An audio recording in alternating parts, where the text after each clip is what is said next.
Almost out of the spotlight, Ukraine was making progress while the world kept its attention focused on the United States' actions against Iran, but without standing still.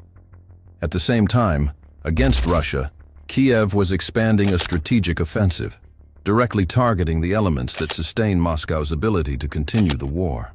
The scale is evident in the numbers, according to the Ukrainian commander-in-chief, Alexander. According to Syrskyi, 105 and 200 Russian targets were hit in just 28 days of February 2026. That's about 3,150 per day. This volume reveals a strategy increasingly based on the intensive use of drones, reaching virtually all levels of the Russian military structure. But before we begin, don't forget to like and subscribe to our channel. Within this set of targets, one stood out as especially critical: the positions of drone operators. Russia relies heavily on these systems, from long-range models, such as the Shahed, employed against Ukrainian infrastructure and urban centers, to FPV and reconnaissance drones, used directly on the front lines to pressure and contain Ukrainian advances. Faced with this situation, Ukraine adjusted its strategy. Instead of trying to destroy all drones, something practically impossible, it began to eliminate those who control them. After all, as Syrskyi himself pointed out, even with a tactical advantage, Kiev faces a growing volume of Russian production, which may already exceed 19,000 FPV drones per day, a huge leap compared to the estimated 5,500 daily drones in 2025. In other words, the drone war is shifting its focus, less on the machines, more on the people behind them. Destroying all of these drones may be impossible, but what Ukraine can do is target the operators. After all, even the best FPV drones still depend on someone controlling them remotely. Eliminating operator positions could take hundreds or even thousands of combat drones out of operation if Ukraine acts precisely. And it's not just positions that Russia is losing. Operators are also being neutralized along with their drones, forcing Moscow to scramble to find replacements. Russia has been trying to gather as many operators as possible. Syrskyi claims that Moscow plans to increase the number of unmanned aerial vehicle (UAV) troops to 101,000 by April 1st. But one of Ukraine's achievements in February was showing these operators, who operate well behind the front lines, that they are not safe. Ukraine can target them and can take their drones out of the war without having to directly destroy them. We can say something similar when we talk about Shahed-type long-range drones. It's easy to assume that these drones are being launched from Russian territory, and many actually are. But one of the great advantages of occupying vast areas of Ukraine is the possibility of launching these drones much closer to their intended targets. A drone launched from occupied Crimea, Luhansk base, or Donetsk travels a much shorter distance than one launched from Russia. This means less time and less room for error, something Ukraine needs to address. Eliminating over 4,000 operator positions in a single month directly contributes to this. Until September 2025, Russia was producing around 30,000 Shahed-type attack drones per year, with plans to further increase that volume. In January, Commander Alexander Syrskyi stated that Moscow aims to achieve the capacity to launch up to 1,000 drones per day, something that has not yet happened, possibly also affected by tensions involving Iran, a supplier of essential components. Even so, the numbers remain high. In February alone, Russia launched 5,059 long-range drones, a 13% increase compared to January, precisely during the same period in which Ukraine hit more than 105,000 targets. Faced with this, Kiev adjusted its strategy. Instead of focusing solely on destroying the drones, it began attacking the core of the operation, the operators. The logic is simple. Drones don't function without someone controlling them. And by adding these attacks to more than 100,000 other targets, including equipment, troops, and command centers, Ukraine intensified the continuous attrition of Russian forces. And this pace did not slow down in March. On the contrary, even with increasing pressure, Ukraine continued to advance and expand its attacks in the first days of the month, further deepening the damage to the Russian military infrastructure. A clear example came between March 1st and 12th, when, according to Robert Brovdy, Ukraine destroyed 19 elements of the Russian air defense network, including S-300 and TOR systems. Overall, what we see is an increasingly focused and systematic campaign to weaken not only Russia's means of attack, but the entire machinery that keeps its war machine running. The so-called SBS birds, as Bravdi describes them, have been successful in several airstrikes throughout March, and he made a point of publicizing some of them in a Telegram post on the 12th. In a nearly 4-minute video, we see the same sequence repeated. The Ukrainian drone identifies the target, reduces the distance, and strikes with precision. It's an effort that's hard to ignore, and more than that, it's highly documented. Many of these attacks are recorded by Ukrainian drones themselves, and in several cases, other drones are sent just to film the burning wreckage, direct proof of the impact on the battlefield. Among the targets hit, one case stands out: the destruction of a TOR system near Berdyansk in the occupied Zaporizhzhia region. Known to NATO as the SA-15 Gauntlet, this short-range system was designed to intercept aircraft, helicopters, and cruise missiles, and theoretically drones as well. However, the fact that it was destroyed by Ukrainian drones raises doubts about its actual effectiveness, especially considering its estimated cost of between $25 and $27 million. Another significant target was an S-300 system in occupied Luhansk, near Borovenki. Also of Soviet origin, it is used to protect troops and strategic installations, with capabilities even against some ballistic threats. Nevertheless, this type of system has been repeatedly hit throughout the war, and the March 12 attack is just another in an ongoing campaign to weaken Russian air defenses. And here's the key point. Just like with the drone operators, there's a clear logic behind these attacks. Ukraine isn't just destroying equipment, it's clearing a path. From the start of the war until March 14th, Kyiv claims to have destroyed 1,132 Russian air defense systems.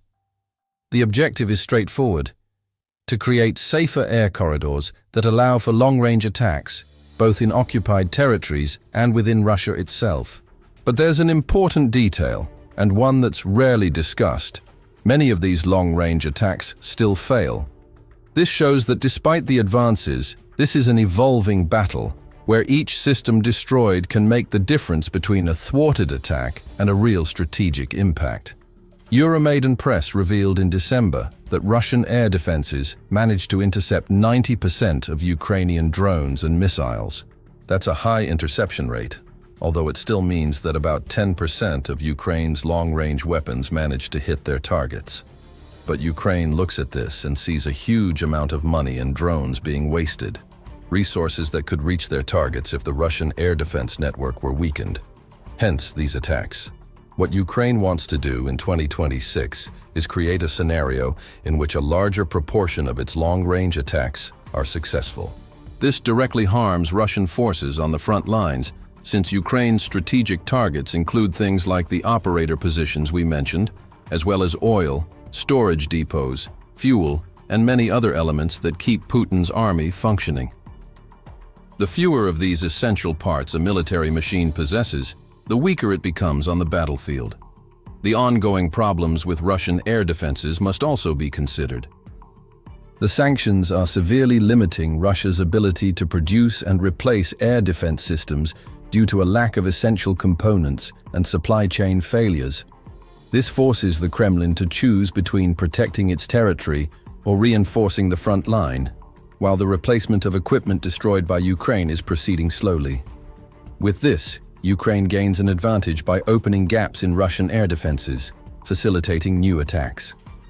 In March, in addition to destroying systems such as the S-300, it also hit ammunition depots, repair units, and a fuel train. These attacks compromise the mobility and maintenance of Russian forces, making vehicles, artillery, and air defenses easier targets. If it cannot completely prevent the movement of this equipment, Ukraine at least forces an indirect degradation that significantly reduces its efficiency and reliability on the battlefield. Interestingly, in this attack on the train in Luhansk, Ukraine used a strategy similar to that of Russia itself. Both sides fully understand the importance of logistics, especially the central role of railways. Around 90% of Russian cargo is transported by rail, and this applies to both the civilian and military sectors. If Russian troops need fuel and lubricants, they need to arrive by train. Ukraine also relies heavily on railways, even though it is more technologically advanced in several areas, and Putin has been exploiting this to the fullest. Waging war, whether attacking or defending, requires fuel. Ammunition and equipment need to be transported to soldiers, and using highways is often impractical due to cost and vulnerability. Heavy trucks move slowly and become easy targets. Russia has been taking advantage of this at least since the beginning of March.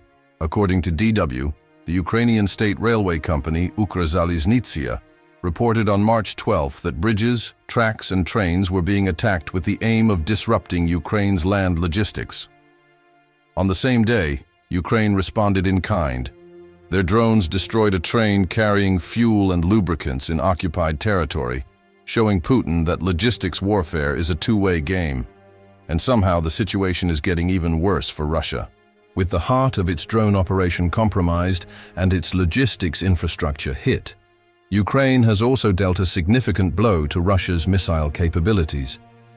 We've mentioned this before, and there was a very specific reason for Ukraine to target this sector, besides it being a key target. In early March, Russia launched yet another combined missile and drone attack against Kharkiv. This, in itself, is nothing new, as airstrikes against Ukrainian cities have become commonplace in Putin's war. But what drew attention in this attack was the use of a new type of missile. Called the Izdalia 30, it has a range of about 1,500 kilometers and can carry approximately 800 kilograms of explosive payload. According to United 24 media, Russia began launching these missiles from Su-34 fighter jets from within its own territory, making it an extremely dangerous weapon, and Ukraine reacted. On March 10th, it used its own missiles to attack a Kremlin microelectronics factory located in the Bryansk region, near the border. The highlight was the use of British Storm Shadow missiles, with 7 units launched against the main production facility. The extent of the damage, visible in images after the attack, indicates that the facility was virtually destroyed. As a result, Russia loses the ability to produce more Izdalia 30 missiles, since the essential electronic components were manufactured precisely in this complex targeted by Ukraine. Once again, it's a case of fighting fire with fire. And this demonstrates how crucial it is that Western countries continue to allow Ukraine to use the missiles they supply to hit targets inside Russia. This attack showed that Ukraine struck at the brain of the Russian missile strategy.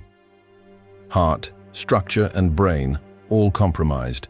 This is extremely significant for Ukraine, considering the scale of the Russian attacks. Colonel Yuri Inat, head of the communications department of the Ukrainian Air Force, highlighted this dimension on March 9th. According to him, the enemy has been using more ballistic missiles in 2025-2026. There have been massive attacks, about 12 during the winter, and a significant increase in the use of missiles with ballistic trajectories is observed. Indeed, Ukraine faced a record barrage of Russian missiles in February. There were 288 launches, an average of more than 10 per day. Russia had not used this volume since 2023, according to United 24 media. This indicates that Moscow intended to increasingly rely on its main airborne missiles throughout 2026. At least that was the plan. With the Kremlin installation destroyed, at least one of Russia's main missiles, and precisely the newest one, has its production halted.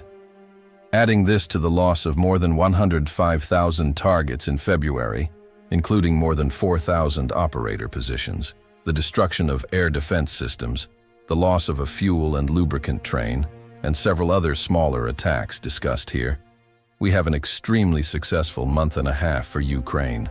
Keep your eyes on Iran, Ukraine seems to be saying to the world. Meanwhile, we will continue to destroy the vital lines of the Russian war machine. And there is no doubt, the Ukrainian attacks are likely to become even deeper and more intense throughout 2026. And how do we know this?